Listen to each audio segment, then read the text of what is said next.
감사합니다. 수련회 때 온유자매가 대표 기도를 한번 했는데 은혜를 제가 많이 받았습니다. 그래서 오늘 혹시 오후 예배에 대표 기도자가 없으면 기도해 달라고 부탁을 했는데 어떻게 이렇게 떨지도 않고 기도를 잘하는지 참 누가 데려갈지 복이라고 생각합니다. 이제 우리 하나님의 말씀 같이 찾으시겠습니다. 사무엘하 11장 14절부터 17절까지 말씀입니다. 사무엘하 11장 14절부터 17절까지 말씀 같이 합독하시겠습니다. 시작합니다. 아침이 되매 다윗이 편지를 써서 우리아의 손에 들려 요압에게 보내니 그 편지에 써서 이르기를 너희가 우리아를 맹렬한 싸움에 앞세워 두고 너희는 뒤로 물러가서 그로 맞아 죽게 하라 하였더라.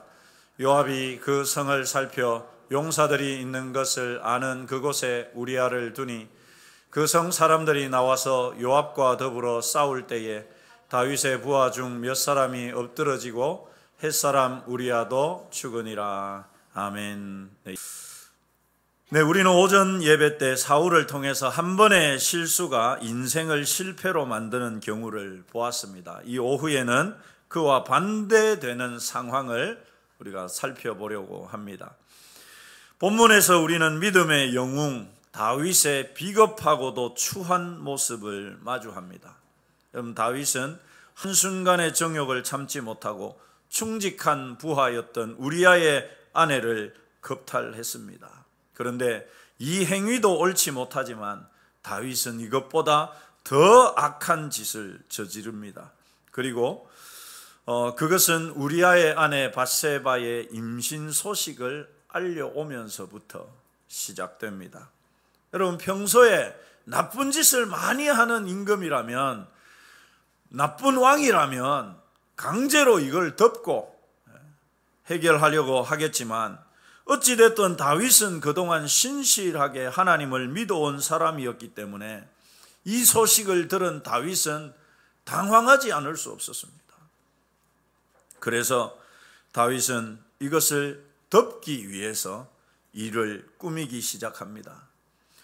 여러분, 우선 전쟁에 나가 있던 우리 아이들은 아이들대로 놔두시고 저를 보시면 됩니다. 우선 전쟁에 나가 있던 이 밧세바의 남편 우리아를 급하게 불러들입니다. 당시 여러분, 암몬과의 전쟁이 길어지면서 소강 상태에 있었기 때문에 전쟁터에 오랫동안 나가 있었거든요. 그런데 다윗은 이 밧세바의 남편 우리아만을 예루살렘으로 소환합니다. 그리고는 전황에 대해서는 그저 지나가는 형식적으로 몇 가지 물어보고는 집으로 돌려보냅니다. 다윗이 왜 그렇게 했을까요, 여러분? 오랫동안 전장에 나갔었으니까 집에 오면 아내와 잠자리를 하게 될 것이고, 그리고 나서 다시 이 우리아가 전쟁터에 나가게 되면 밧세바의 뱃속의 아이가 누구인지를 알지 못하게 되지 않겠습니까? 우리아 자신도 자기 아들이라고 생각하지 않겠습니까? 다윗은 그렇게 일을 덮으려고 했던 거예요. 그래서 우리아를 불러냈던 것입니다. 그런데 이 충직한 우리아가 이름을 잘 지어야 될 거예요. 우리하게 충직하니까 이 충성스러운 우리아가 집에 들어가지 않고 궁궐 수비대하고 같이 잠을 잔 거예요. 그래가지고 다윗이 부릅니다. 야, 너 왜 집에 안 갔어? 거기에 대해서 우리아가 뭐라고 대답을 하느냐? 여러분, 같이 한번 읽어보시죠. 시작합니다. 우리아가 다윗에게 아뢰되 언약궤와 이스라엘과 유다가 야영 중에 있고 내 주 요압과 내 왕의 부하들이 바깥 들에 진치고 있거늘 내가 어찌 내 집으로 가서 먹고 마시고 내 처와 같이 자리이까? 야, 여러분, 우리야 대단한 사람 아닙니까? 얼마나 충성스러운 사람 아닙니까? 어떻게 나만 혼자 집에 가서 발 뻗고 편하게 잘 수 있겠습니까? 지금 내 상관인 이 요압 장군이 목숨이 왔다 갔다 하는 전장터에 가 있고 내 동료들이 전장터에서 언제 어떻게 죽을지 모르는데 어떻게 나만 그렇게 편하게 잘 수 있습니까? 이러고 안 간 거예요. 여러분, 평소에 다윗이었다면 이 우리아의 말을 듣고서 어떻게 했겠습니까? 감동을 받았을 거야. 평소에 다윗이라면. 그래서 우리아를 칭찬하고 큰 상을 내렸을 거예요. 그런데 여러분, 지금 상황은 어떤 상황입니까? 우리아가 집에 가야 되는 상황인데 안 간 거예요. 그래서 다윗이 어떻게 하느냐?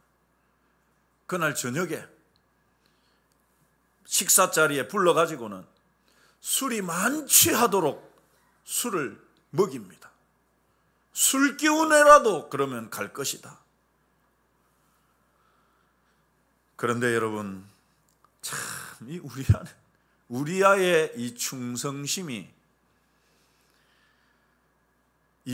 우리아의 이 충성심이 여러분, 그 기본적인 욕구마저도, 술 기운마저도 이겨냅니다. 그래서 우리아 어떻게 하느냐? 이렇게 합니다. 다윗이 그를 불러서 거로 앞에서 먹고 마시고 취하게 하니, 일부러 그렇게 했다는 말이죠. 저녁 때에 그가 나가서 그의 주의 부하들과 더불어 침상에 눕고 그의 집으로 내려가지 아니하니라. 여러분, 이런 충성스러운 부하가 있으면 뭘 못하겠습니까? 그런데 다윗은 자기의 계획대로 되지가 않죠. 그래서 어떻게 하느냐? 이 충성스러운 우리아를 죽이기로 합니다. 다윗은 우리아의 직속 상관인 요압에게 편지를 보내서 전쟁이 가장 치열한 곳에 제일 앞에 우리아를 내세웠다가 다른 부하들은 우리아 몰래 후퇴시켜서 우리아를 죽게 하라고 살인을 교사합니다. 아무것도 모르는 우리아는 자기를 죽이라는 그 편지를 품에 품고 전쟁터로 가가지고 요압에게 전해줍니다. 결국 어떻게 됩니까? 다윗의 뜻대로 되죠. 전쟁이 가장 치열한 그 제일 앞에 우리아를 내세우고, 우리아는 자기가 왜 죽는지도 모른 채로 장렬하게 죽습니다. 여러분, 그런데 여기에도 다윗의 숨은 의도가 있습니다. 이미 밧세바가 임신한 상태였죠. 그런데 전쟁 중이던 우리아가 예루살렘에 며칠 다녀갔다는 사실을 이미 그의 상관인 요압도 알고 그 주변 동료들도 알고, 그가 왕궁에 왔을 때 신하들도 보았고, 그가 예루살렘에 왔다 간 것을 많은 사람들이 보고 알았습니다. 다윗은 일부러 이것을 공개적으로 진행을 했거든요. 그러니 여러분, 이런 상황에서 우리아만 없어지면 모르는 사람들은 어떻게 생각하겠습니까? 우리아가 전쟁 중에 분명히 예루살렘에 며칠 동안 갔다 왔습니다. 당연히 집에 가서 잤을 거라고 생각하겠죠. 그러면 밧세바가 아이를 낳아도 다윗의 범죄는 가려진다라고 다윗이 생각했던 것입니다. 이 알리바이를 다윗이 지금 만든 것입니다. 이렇게 다윗은 간교하기까지 했습니다. 그런데 27절은 또 다른 다윗의 범죄를, 다윗의 악함을 보여주는데요. 우리 27절 같이 읽어보십시다. 시작합니다. 그 장례를 마침에 다윗이 사람을 보내 그를 왕궁으로 데려오니 그가 그의 아내가 되어 그에게 아들을 낳으니라. 다윗이 행한 그 일이 여호와 보시기에 악하였더라. 우리아의 장례를 마친 밧세바를 다윗은 사람을 보내서 아내로 맞아들여서 아이도 낳게 하죠. 그런데 성경은 이 일이 하나님 보시기에 악했다라고 말하죠. 여기에 말하는 이 일이라는 말은 지금까지 다윗이 했던 전체 일도 포함이 되겠지만 바로 27절에 나오는 이 일, 밧세바를 아내로 맞은 그 일을 하나님이 악하다고 평가했다는 말입니다. 여러분, 그래도 다윗이 최소한 혼자가 된 밧세바를 책임은 져준 것 아닙니까?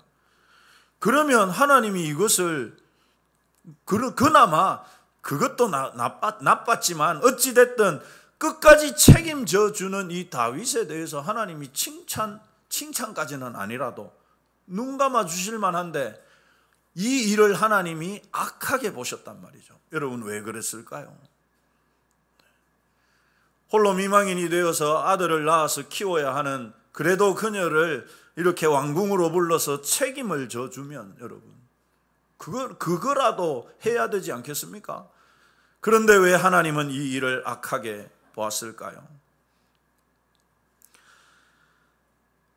여러분, 다윗이 장렬하게 전사한 자기 부하의 아내까지 책임지고 그의 생계를 책임지는 성군의 이미지를 갖게 만들기 때문입니다. 모르는 사람들이 보면 어떻게 하겠습니까? 와, 우리 임금님이 그렇게 전쟁터에서 죽었는 그 사람의 가족들을 책임져 주는구나, 저렇게 챙기는구나. 모르는 사람은 이렇게 본단 말이죠. 이것이 다윗의 노림수였고 이것을 간파하신 하나님의 눈은 속일 수 없었기에 하나님은 이 행위를 악하다고 평가하신 것입니다. 사랑하는 성도 여러분, 이렇게 우리가 다윗의 행위를 자세하게 살펴보는 것은요, 오전에 나눴던 사울과 비교하기 위함입니다. 여러분, 객관적으로 볼 때 사울의 죄와 다윗의 죄, 어느 게 더 큽니까? 객관적으로 볼 때 누구의 죄가 더 큽니까? 다윗의 죄가 훨씬 더 크고 악랄하죠. 왜? 다윗은 계획적으로 노림수를 두고서 일을 진행했기 때문입니다. 객관적으로 보면 다윗이 훨씬 더 악한 짓을 했던 것이죠. 만약에 하나님께로부터 버림을 받아야 한다면 여러분, 사울이 버림을 받아야 되겠습니까? 다윗이 버림을 받아야 되겠습니까? 다윗이 버림을 받아야 마땅하지 않겠습니까? 그런데 사울은 훨씬 약한 죄를 지은 것 같은데도 하나님께 버림을 받는데 다윗은 그렇지 않습니다. 여러분, 그 비결이 뭐냐? 그 비결이 무엇입니까? 오전에 우리는 실수를 통해서 교훈을 받는 것이 중요하다는 사실을 보았습니다. 사울은 사무엘 선지자의 책망에서 아무런 교훈도 받지 못했습니다. 오히려 잘못된 교훈을 받았죠. 하지만 그보다 훨씬 더 악한 죄를 지은 다윗은 그를 책망하는 나단 선지자의 책망에, 하나님의 책망에 이렇게 반응합니다. 같이 읽어보시죠. 시작합니다. 다윗이 나단에게 이르되 내가 여호와께 죄를 범하였노라 하매 나단이 다윗에게 말하되 여호와께서도 당신의 죄를 사하셨나니 당신이 죽지 아니하려니와. 이 말씀에는 다윗의 그 반응을 아주 간단하게 간략하게 언급하고 있는 것 같습니다. 근데 실제 이때 당시에 다윗의 반응이 시편 51편에, 우리가 잘 알듯이 시편 51편에 잘 나옵니다. 같이 읽어볼까요? 시작합니다. 하나님이여, 나의 구원의 하나님이여, 피 흘린 죄에서 나를 건지소서. 내 혀가 주의 공의를 높이 노래하리이다. 주께서는 제사를 기뻐하지 아니하시나니 그렇지 아니하면 내가 드렸을 것이라. 주는 번제를 기뻐하지 아니하시나이다. 하나님께서 구하시는 제사는 상한 심령이라. 하나님이여, 상하고 통회하는 마음을 주께서 멸하시지 아니하시리이다. 아멘. 여러분, 이 시는 나단의 책망을 들은 직후에 다윗이 기록한 것입니다. 다윗은 하나님께 회개하죠. 그는 하나님이 원하시는 것이 무엇인지를 정확하게 알고 있었습니다. 그래서 그는 진정으로 자기 죄를 뉘우치고 용서를 구하며 상하고 통회하는 심령으로 하나님 앞에 나아가죠. 물론 여러분, 그렇다고 해서 다윗이 죄의 대가마저 없어지는 것은 아닙니다. 그의 아들들에게서 피가 떠나지 않는 것으로 그는 그 대가를 값비싸게 치러야 했습니다. 하지만 다윗은 결국은 용서받고 하나님의 인정을 다시 회복합니다. 그 결과가, 그 증거가 무엇이냐? 밧세바와의 사이에서 솔로몬이 태어나고 그 솔로몬을 통해서 하나님이 성전을 짓게 하신다는 것은 하나님께서 이 다윗의 죄를 완전히 용서하셨다는 것을 보여주는 것이죠. 사울은 다윗보다 훨씬 가벼운 실수를 했지만 그는 돌이키지 않았고 회개하지 않았습니다. 결국 그는 버림받습니다. 하지만 다윗은 그보다 훨씬 악한 죄를 저질렀지만 철저한 회개를 통해서 용서를 받습니다. 사랑하는 성도 여러분, 다윗도 실수하는 연약한 사람입니다. 그도 넘어질 수 있는 사람이죠. 실수하는 사람입니다. 우리 좌우로 한 번 더 인사하십시다. 저도 실수를 좀 합니다. 여러분, 실수 안 하시는 분 있으십니까? 우리는 다 실수하는 사람이죠. 하지만 다윗은 그 실수가 그의 인생마저 실패하도록 내버려 두지 않았다는 말입니다. 한 번의 실수가 내 인생 전체를 무너뜨리지 않게 만들었다는 말이죠. 다윗은 그것이 하나님께 달려있다는 사실을 알았습니다. 그래서 그는 눈물로 회개했고 진심으로 뉘우쳤습니다. 하나님은 그런 그에게 은혜를 베푸셨고 다시 다윗을 받아주시죠. 사랑하는 성도 여러분, 우리도 그래야 됩니다. 한번 따라서 하십시다. 우리도 그래야 한다. 여러분, 무슨 말입니까? 먼저는 우리가 실수했을 때 누구나 실수합니다. 그러나 실수했을 때 어떻게 해야 되느냐? 다윗처럼, 여러분, 다윗처럼 돌이킬 줄 알아야 되죠. 내가 다른 사람에게 실수했어요. 그걸 알았으면 어떻게 해야 됩니까? 아유, 미안합니다. 제가 실수했습니다. 그래야죠, 여러분. 이게 올바른 실수를 대처하는 올바른 방법이며 그리스도인의 방법입니다. 어떤 사람은 실수를 해놓고도 사과 한마디 없어. 그러면 여러분 어떻게 됩니까? 그런 사람을 지켜보는 내 마음은 어떻게 됩니까? 속이 터지지. 부하가 치밀어 오르고 그렇게 되죠. 실수는 누구나 할 수 있는데 실수했으면 어떻게 해야 되느냐? 우리 옆 사람에게 한번 연습해 봅시다. 죄송합니다. 여러분 한번 해보시기 바랍니다. 죄송합니다. 제가 실수했습니다. 이게 입이 안 떨어져. 이게 입이 안 떨어져요, 여러분.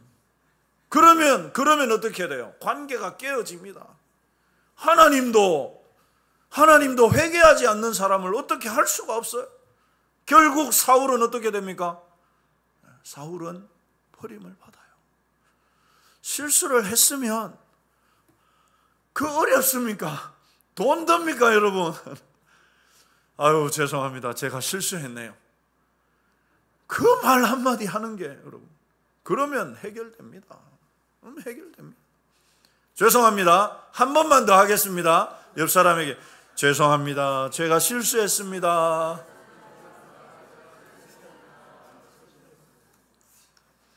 여러분, 잘못을 했는데도 사울처럼 뻔뻔하면 안 됩니다. 그리고 이게 중요합니다. 그렇게 회개하면, 잘못했다고 하면 여러분 어떻게 해야 되겠습니까?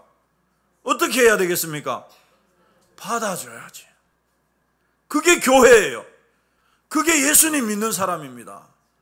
누군가 실수를 하고 잘못을 해서 아이고 죄송합니다 했으면 아유 뭐 그럴 수도 있죠. 저도 뭐 한 번씩 극합니다. 이러고 그냥 웃고 넘어가면 서로 좋은 관계가 형성. 이게 여러분 교회가 되는.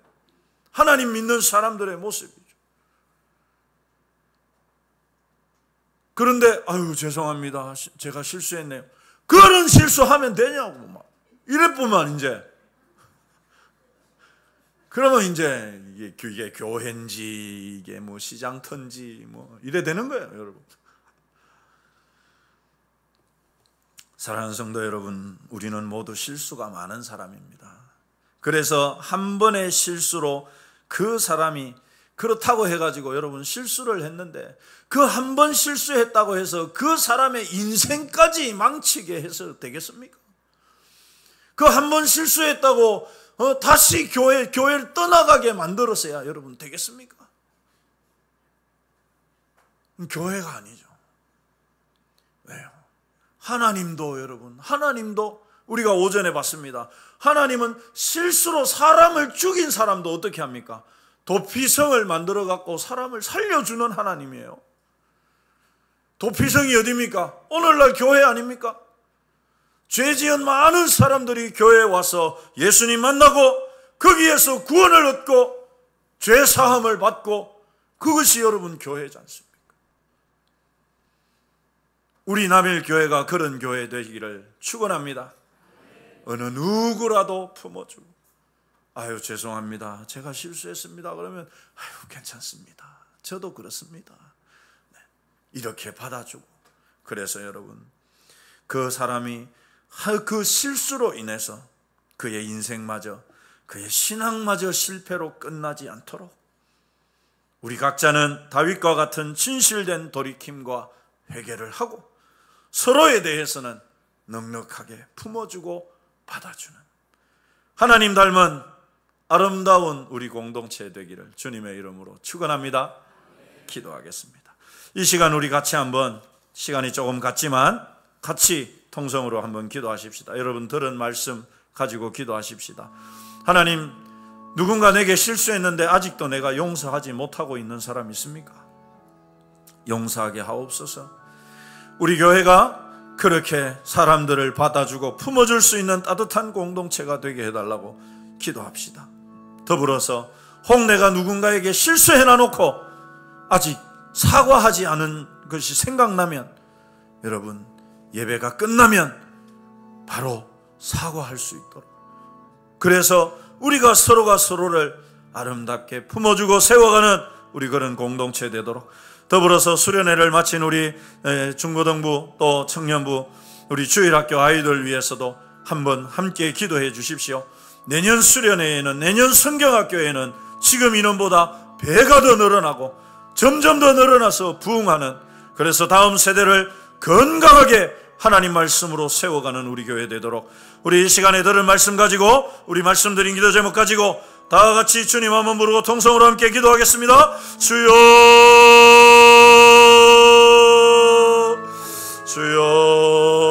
주여 하나님 은혜를 감사드립니다. 아버지 하나님 돌아보면 누구나도 실수할 수 있는데 하나님 나에게 실수한 사람을 용서하지 못하고 있는 것은 없습니까? 넉넉한 마음 주시고 하나님 용서하게 하시고 아버지 하나님 참으로 주님과 함께 아름다운 믿음의 공동체 하나님 세워가는 은혜가 있게 해 주옵소서. 주님 간절히 바라고 소망합니다. 한 사람 한 사람 주님의 은혜 가운데 세우셔서 말씀으로 세워주옵소서.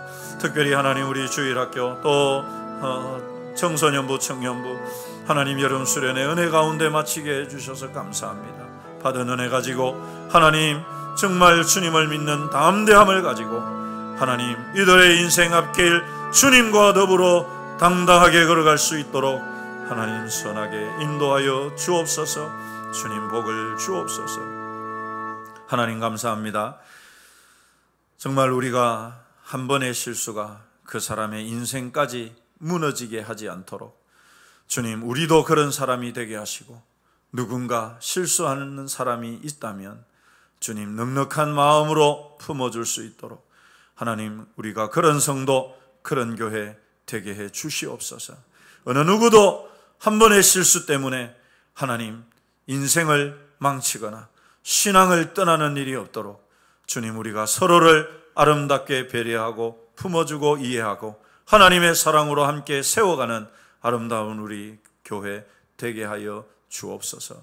하나님, 수련회와 또 성경학교를 마친 모든 우리 지체들 강건하게 해주시고 이들의 앞길 우리 하나님 시온의 대로처럼 활짝 열어주시며 하나님 이들을 통하여서 우리 하나님이 영광을 받으시기를 간절히 바라고 소망합니다. 감사드리며 예수님 이름으로 기도합니다. 아멘. 오늘은 마지막 찬양을 우리 설교 오전 오후 설교를 통틀어서 이 찬양을 한번 하려고 하는데 혹시 모르시는 분이 있으면 여러분 모르면 어떻게 하면 될까요? 작은 소리로. 알면 어떻게 할까요? 모르는 분이 배울 수 있도록 큰 소리로 우리 같이 한번 찬양하겠습니다.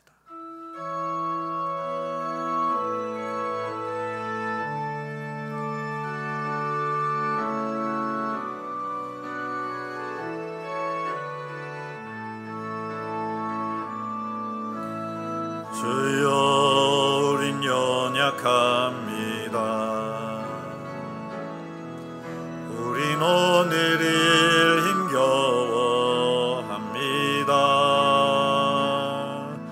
주 뜻 이루며 살기엔 부족합니다. 우린 연약합니다. 주여 우린 넘어집니다. 주여 우린 넘어집니다. 오늘 하루 또 실수합니다. 또 실수합니다. 주의 긍휼을 구하는 죄인입니다. 우린 주만 바라봅니다. 한없는 주님의 은혜 온 세상 위에 넘칩니다. 가릴 수 없는 주 영광 온 땅 위에 충만합니다.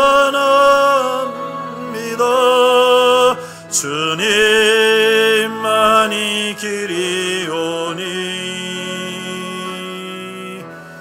어린 길 따라갑니다. 그날엔 우리를 이루신 주는 완전. 우리 처음부터 한 번 더 하십시다. 주여 우린 연약합니다. 주여 우린 연약합니다. 우린 오늘을 힘겨워합니다.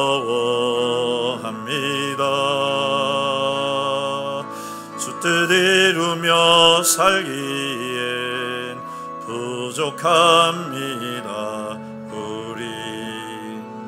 우린 연약합니다. 주여 우린 넘어집니다. 주여 우린 넘어집니다. 오늘 하루 또 실수합니다. 주의 긍휼을 구하는 죄인입니다. 주만 바라봅니다. 한없는 주님의 은혜, 한없는 주님의 은혜 온 세상 위에 넘칩니다.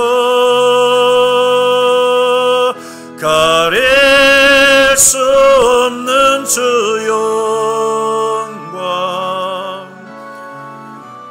온 땅 위에 충만합니다.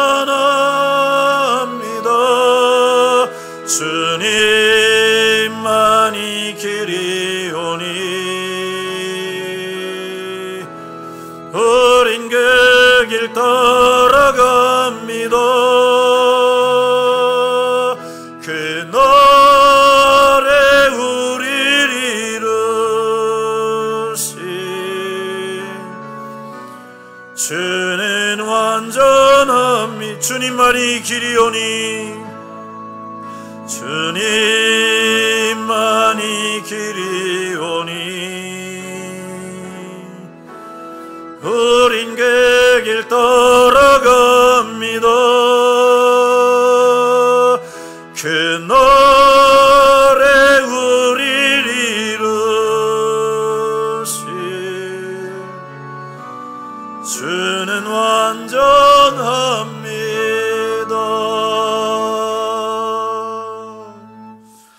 주 예수 그리스도의 은혜와 하나님의 사랑과 성령의 교통하심이 실수가 많은 인생이지만 그 실수가 실패가 되지 않도록 하나님 붙잡고 믿음으로 기도하며 나아가기로 다짐하고 결단하는 사랑하는 주의 성도들 머리머리 위에, 이들의 생업 위에, 하는 일들 위에, 가정 위에, 흩어져 있는 우리 자녀들 위에, 이 교회 위에 영원토록 함께 있을지어다.